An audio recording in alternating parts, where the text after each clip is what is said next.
Hey out there, legal warriors. In my 30 years of being an attorney that works in the criminal law field, both as a prosecutor and a defense attorney, I've learned there's 5 critical thinking mistakes that absolutely crush someone that is accused of a crime. They crush a defendant.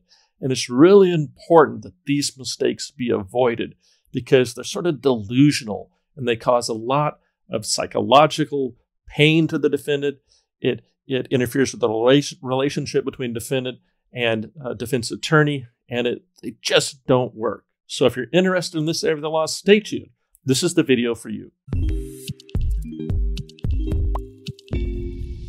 My name is Attorney Lance Fryrear. I'm a defense attorney in Linwood, Washington. My law firm's been defending people charged with crimes all throughout Washington State for more than 20 years. And I'm putting out these videos to help educate the public. So if you find this useful, please like and please subscribe. More people get to see it. More people get the help they need. Now I'm just going to jump right into it. This has been hard-earned knowledge over decades in dealing with thousands upon thousands of clients, listening to how any normal person believes the system may work when they're accused of a crime, and they're really terrified and they want to get out of it.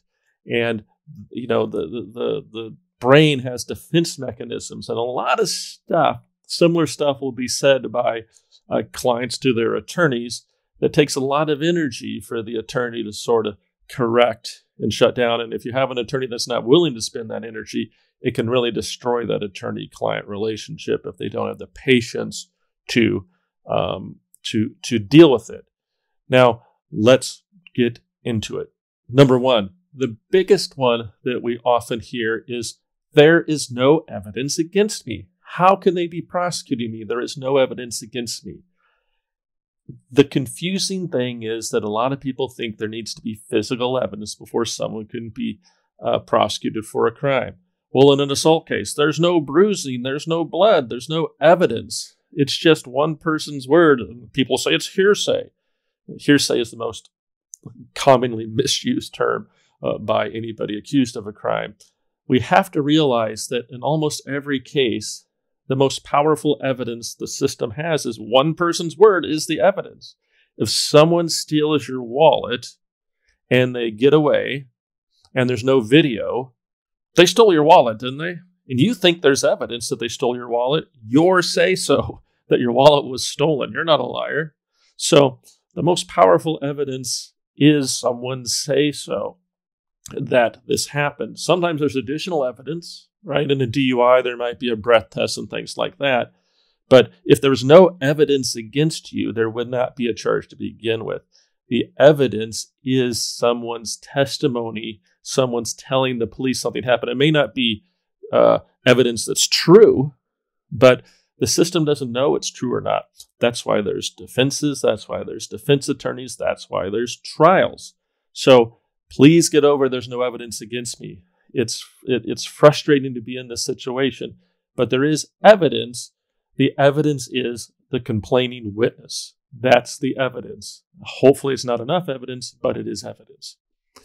Number two that I hear all the time, and it's again this video is coming from a place of love, so we can try to correct these things ahead of time, is like, well, the prosecutor has better things to do. The court has better things to do than to prosecute me. They're going to let me go. They have better things to do. They should let me go. This is a waste of taxpayers' dollars.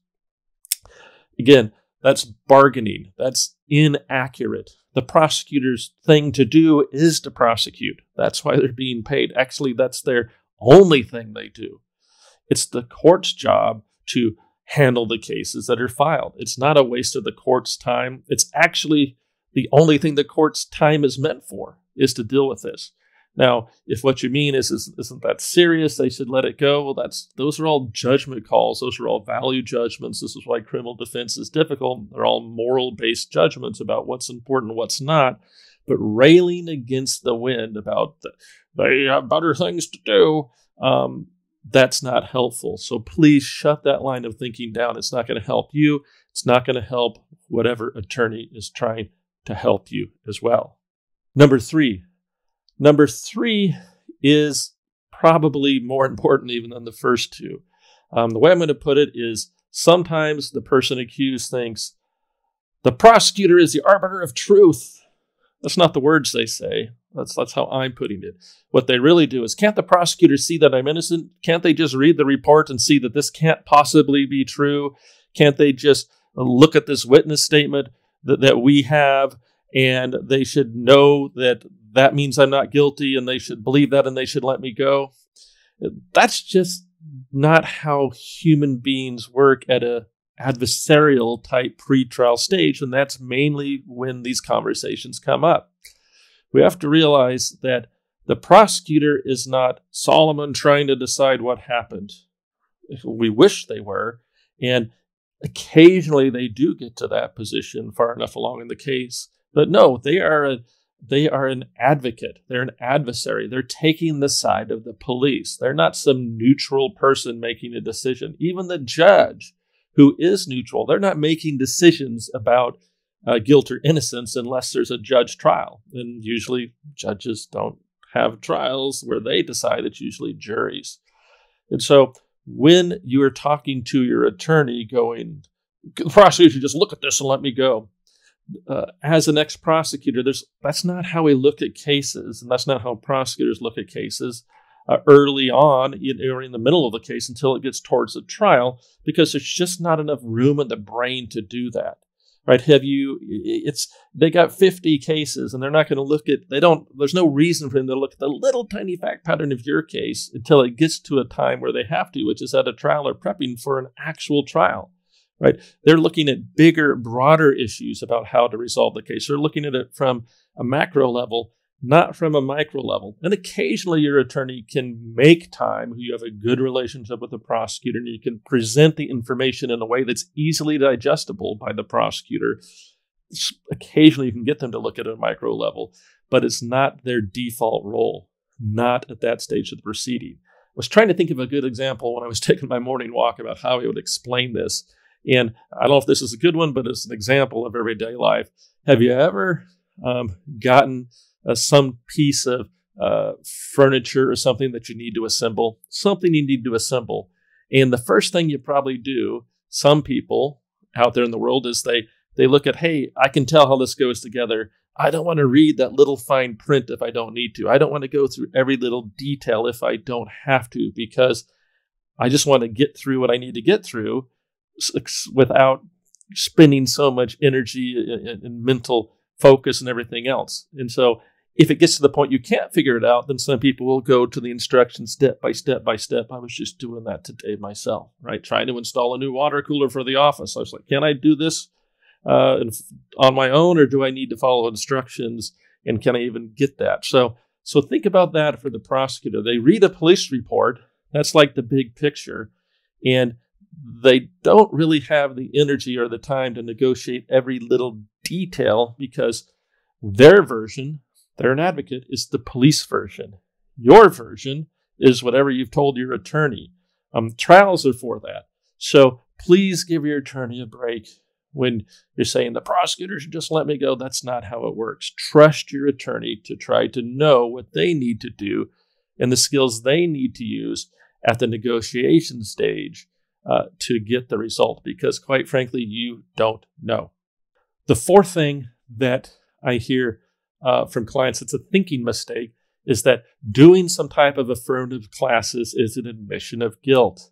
If you watch this channel at all, you understand that a very useful and effective defense strategy is to get the client to do some type of educational class or something along those lines so the prosecutor can rightfully feel they've been part of a solution. So you don't back the prosecutor into a corner where the only way they can feel they've been effective is conviction and jail and stuff like that. And sometimes we get resistance, a thinking error that I'm not doing that, that means I'm guilty. No, it doesn't mean you're guilty. The system doesn't think that. It's not even allowable to be used as guilt in the evidence rules. It's nonsense.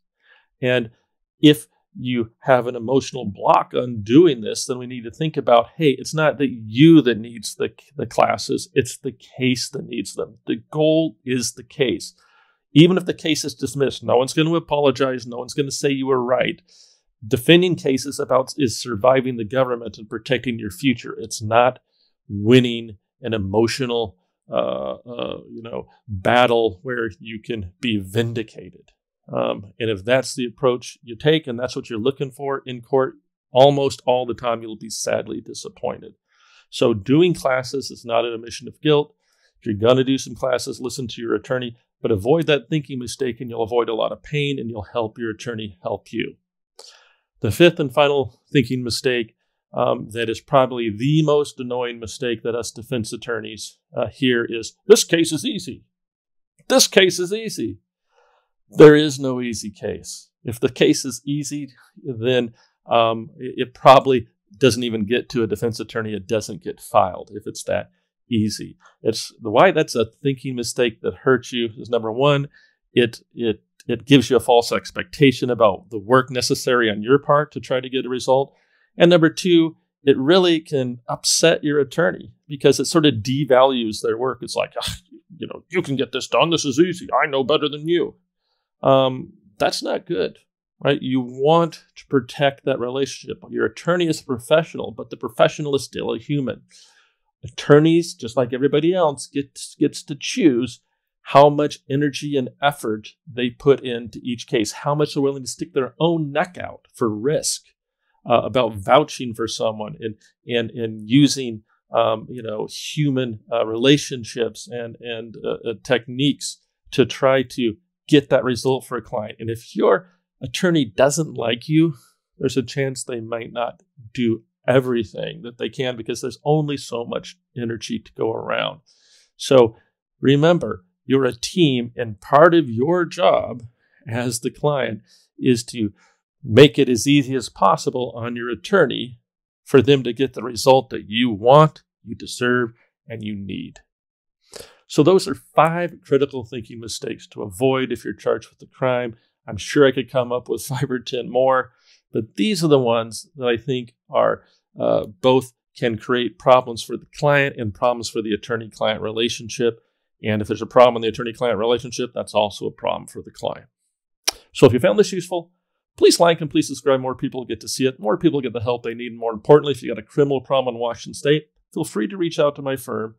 If we get on board, we'll listen to what happened, we'll identify a way forward, and we'll be there for you. Thank you.